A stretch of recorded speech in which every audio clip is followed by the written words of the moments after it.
everyone, how are you guys doing today?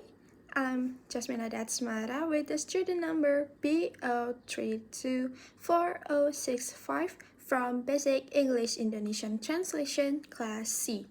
And in today's video, I'm going to show you and present to you my translation progress of translating book review, How to Win Friends and Influence People. And in this translation progress, I will focus on three main phases. The first one is analysis phase, and the second one is transfer phase, and the last one is restructuring phase. And then I will provide you my final translation of the book review.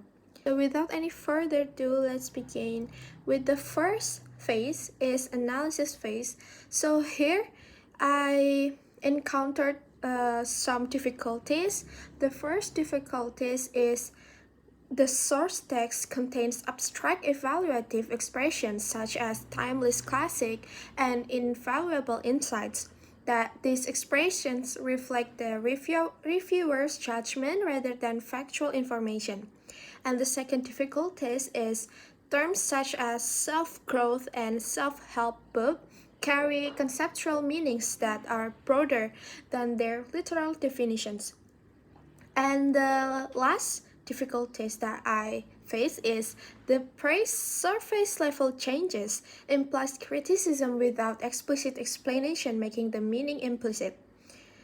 Next, here's the first strategies for my first difficulties is that the abstract evaluative expressions such as timeless classic and invaluable insight reflect the reviewer's judgment rather than factual information, and there's no direct translation in Indonesian for timeless classic.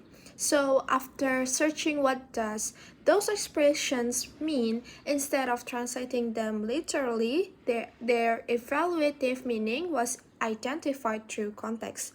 So here, from the English or the source text, it says timeless classic, but I translated to pilihan klasik yang masih relevan hingga saat ini. And the second one is invaluable insights, and I translated to wawasan yang sangat berguna. Here are some evidence that I found. Here we can see that classic is a book which is well known and considered to be a high literary standard. You can refer to such book generally as the classics. And as for timeless, it's if you describe something as timeless, you mean that it is so good or beautiful that it cannot be affected by changes in society or fashion. And it's from Collins Dictionary. And then also found from Reversal English Dictionary and vocabulary.com. Timeless classic definition is that something that remains popular over time. Like the movie has become a timeless classic among fans. Or this one said some sort that is unchanged by time. It's just as good or true now as when it was created. So here I found that timeless classic is something that's still relevant, something that unchanged by time and is popular. So that is why I translated timeless classic to pilihan klasik yang masih relevan hingga saat ini. Okay, and then here I give you some evidence that there's no literal translation in Indonesian about timeless classic, because when I search it only shows like design timeless classic and just the explanation of how they describes timeless classic, like konsep desain interior yang dirancang dengan memadukan unsur fungsionalitas dan bla bla bla. Like here it says gayanya elegan dan abadi, tidak pernah ketinggalan zaman.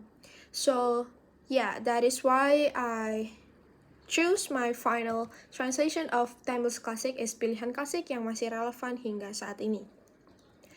Next, For the strategies for my second difficulties is multiple dictionary and entries and online references were compared to identify meanings commonly accepted in Indonesian discourse. So for the first one is self-growth. I translated to pengembangan diri. The second one is self-help book. I translated to buku pengembangan diri. Here are some evidence about the self-growth translation. It says from Kubisa ITN Times and Makari Talenta. It says that self-growth adalah pengembangan diri. Or here it says self-growth adalah proses pengembangan keterampilan, sikap, atau tindakan yang dapat meningkatkan kualitas diri. And then it says here, personal growth merujuk pada proses perkembangan individu dalam hal keterampilan, bla bla bla. So that's why I choose self-growth is pengembangan diri. And then the next one is about self-help book. So we didn't commonly use self-help book or like buku untuk membantu diri. It aligns with the term self-growth. So to make it easy to understand, I chose the same term from self-growth. So it's buku pengembangan diri. Next, for the third strategies for my third difficulties, the first surface level changes implies criticism without explicit explanation, making the meaning implicit. So the implied meaning was inferred by examining surrounding sentences and the overall argument of the review. Also because there's no literal translation of this phrase in Indonesian. So the English version is surface level changes. I translated to perubahan diri yang kurang mendalam. Here is the evidence from Reverso English Dictionary. It shows that surface level is something superficial or not deep, or relating to the outermost layer. Like here, they give example, her surface level understanding of the topic was evident. So it is about the lack of understanding or the lack of information. Okay, next moving on to the second phase is transfer phase. So here I have 4 difficulties that I encountered and I faced. The first difficulties is some English expressions do not have direct natural equivalence in Indonesian. And the second difficulty is the book review includes personal opinions that must remain clear without sounding exaggerated or awkward. The third one is some terms are commonly used in English but partially absorbed in Indonesian. The last difficulty here is the adjective obvious does not function literally in the source text and sounds unnatural if translated directly into Indonesian. Here, the first strategies, meaning was prioritized over form by rephrasing expressions to sound natural in Indonesian. Like timeless classic, I translated to pilihan klasik yang masih relevan hingga saat ini. Yeah. Okay, next strategies is the reviewer's personal stance was adapted to Indonesian norms while preserving its evaluative nature. So, from the source text, it says, one of my favorite self-help books. I translated to menjadi salah satu buku pengembangan diri kesukaan saya. And then next, next strategies, the term that commonly used in English but partially absorbed in Indonesian was retained while providing clarification to ensure understanding. So from the source text, it's active listening. I translated to kemampuan mendengarkan secara aktif atau istilahnya active listening. Here is the evidence for active listening. It says that active listening is mendengarkan aktif adalah praktik mendengarkan untuk memahami. Yeah,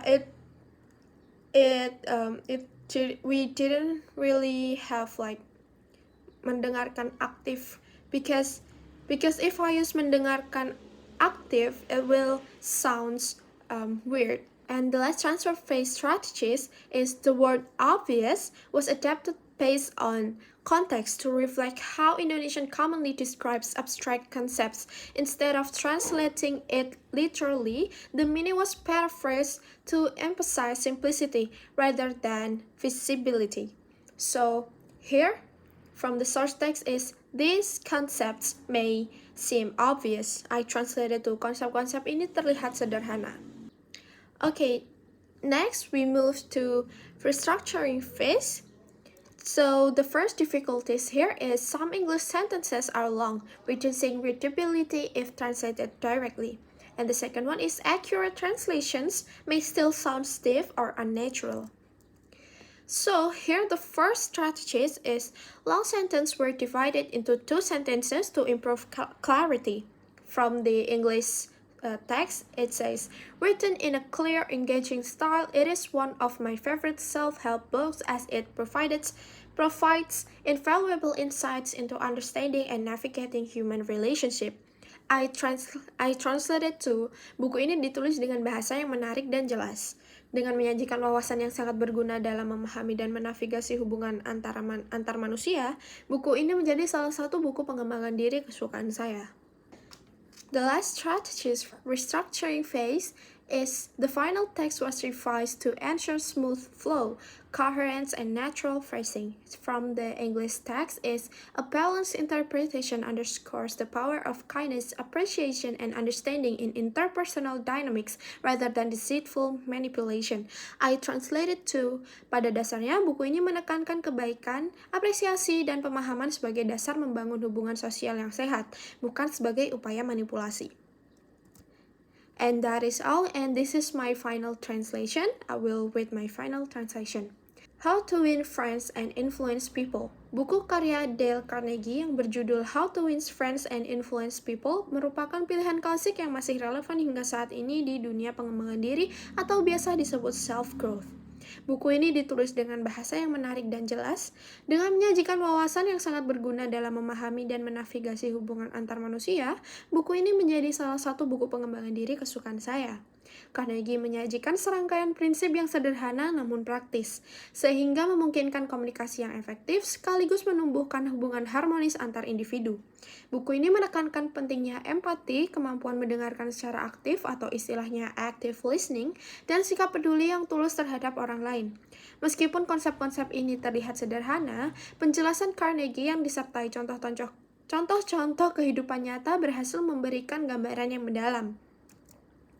Meski demikian, sebagian kritikus menilai buku ini lebih menekankan upaya mempengaruhi orang lain atau perubahan diri yang kurang mendalam daripada perbaikan diri yang sesungguhnya. Namun, pada dasarnya buku ini menekankan kebaikan, apresiasi, dan pemahaman sebagai dasar membangun hubungan sosial yang sehat, bukan sebagai upaya manipulasi. Halaman 317, harga Rp252.000, tahun terbit 2022 atau versi terbaru, dapatkan di Periplus. And that concludes my presentation translation progress. Thank you for watching. I'll see you guys soon. Bye bye.